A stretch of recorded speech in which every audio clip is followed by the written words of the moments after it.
There is not enough time for me to describe how much Tucker means to me, my family, and the community we live in. I met Tucker in 5th grade. My dad told me I was being coached by a very good lacrosse player.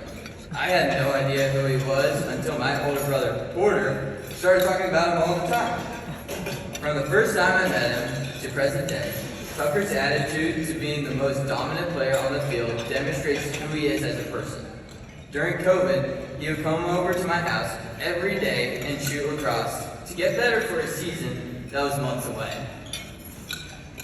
But all that hard work and determination led to Tucker single-handedly taking over his college games against schools like the University of Virginia, North Carolina, and Duke.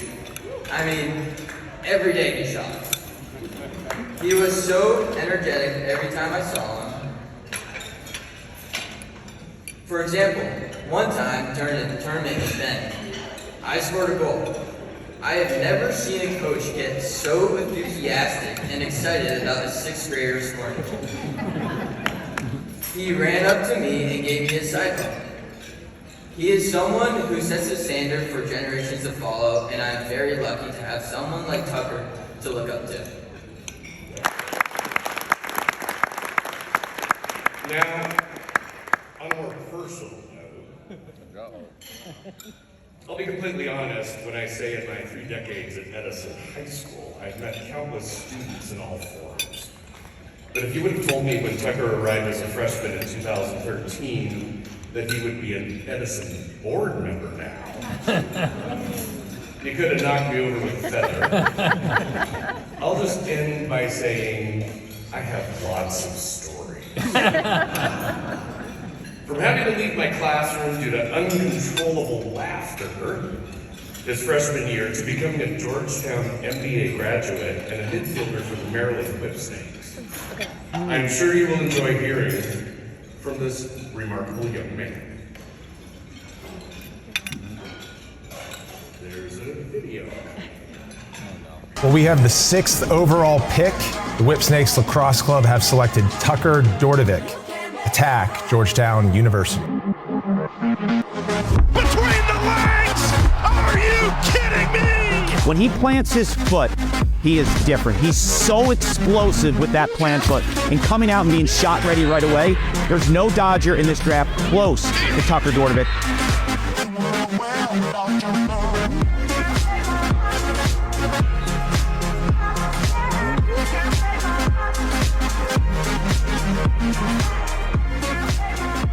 In my discussions with him, you can just hear the excitement in his voice. I like this pick. Right, but I just want to say thank you first to all of you guys before I begin. The school's remarkable. It really is. Thank you to all the board members, students, staff. Mr. McGuire, who was there forever, really built this place into the place that it is today. So, I'd love to give him another round of applause.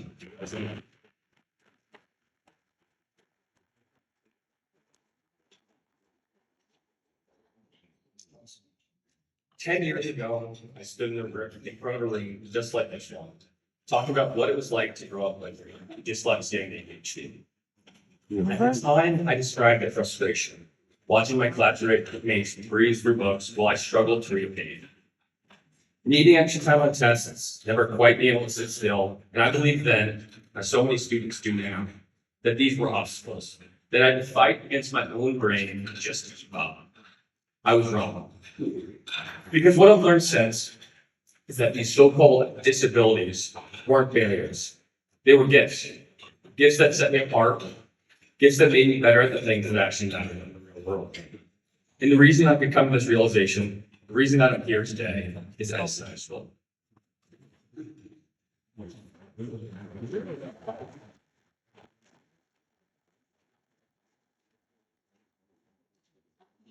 Let's be clear.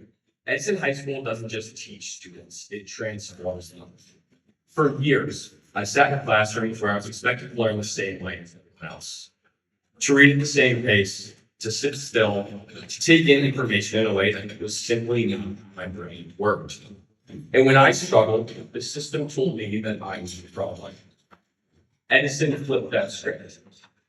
Edison doesn't try to fit square pegs into round holes. doesn't demand that students mold themselves into an education system that was never designed for them in the first place. Instead, it builds a system around the way students actually learn. Smaller class sizes, individualized attention. Teachers who don't just accommodate your learning, they understand them firsthand. I walked into Edison believing I was at a disadvantage. I walked out understanding that I had an edge. Because while traditional schools focus on memorization, test taking, and following instructions, Edison focused on what actually makes someone successful in the real world. The world rewards creativity, adaptability, problem solving, the ability to think different, to challenge conversation, to build new ideas rather than simply repeat old ones. Edison prepares students for that reality.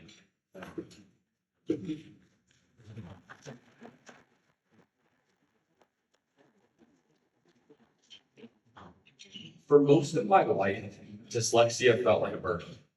I wasn't a fast reader by any means. I struggled with spelling. Don't even get me started with the word dyslexia itself. It's one of the hardest words to spell, and that in itself feels like a page. But here's the thing. In the real world, no one cares how fast you can read a novel. What does matter is whether you can think, whether you can see patterns, connect dots, break down complexity, move fast, and solve problems that others can't. That's what dyslexia actually gave me. A brain that sees things from a different angle. A way of thinking that allows me to step back, see the big picture, and approach problems in a different way. Then there's ADHD. If you have it, you already know. Sitting still is a struggle. And growing up, that was treated like a deficit. Teachers would tell me, just focus, as if I hadn't already thought of that.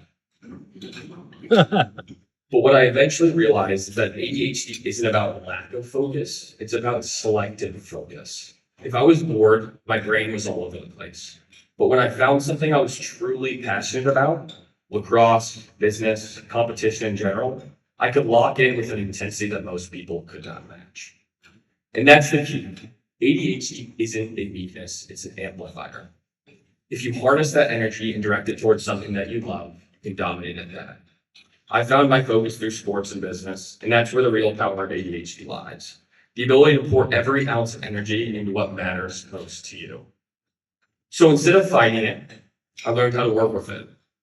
Taking what the world told me was a problem and turning it into an advantage. Edison helped me do that, giving me the tools and the freedom to learn how to make my own path.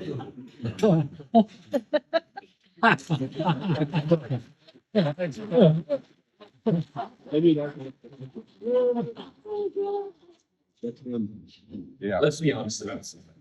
The traditional education system was not designed for students like myself. It was built for an industrial era, an era that valued conformity over creativity, memorization over critical thinking, following instructions over innovation. But that world is gone. The future belongs to the thinkers, the builders, the problem solvers. The ones who don't just accept the status quo, but they challenge it. Edison understands that. That's why it's not just a school, it's a launch pad for the next generation.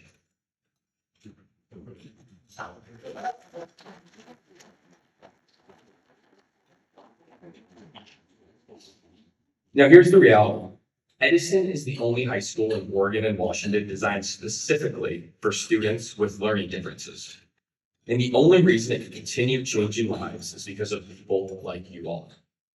Your support tonight isn't just about funding the school.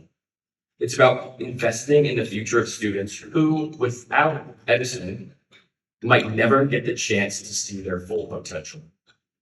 Think about the students sitting in classrooms today. Think about the millions of other students who feel like they'll never be as smart as their peers because they simply read slower. The kid who can't sit in a traditional classroom and thinks he's destined to fail because of it. Now imagine what happens when that kid gets the education he actually needs. He doesn't just catch up, he excels. He becomes the next entrepreneur, the next artist, the next innovator, the next leader standing on a stage like this telling their own story. That's what your support makes possible.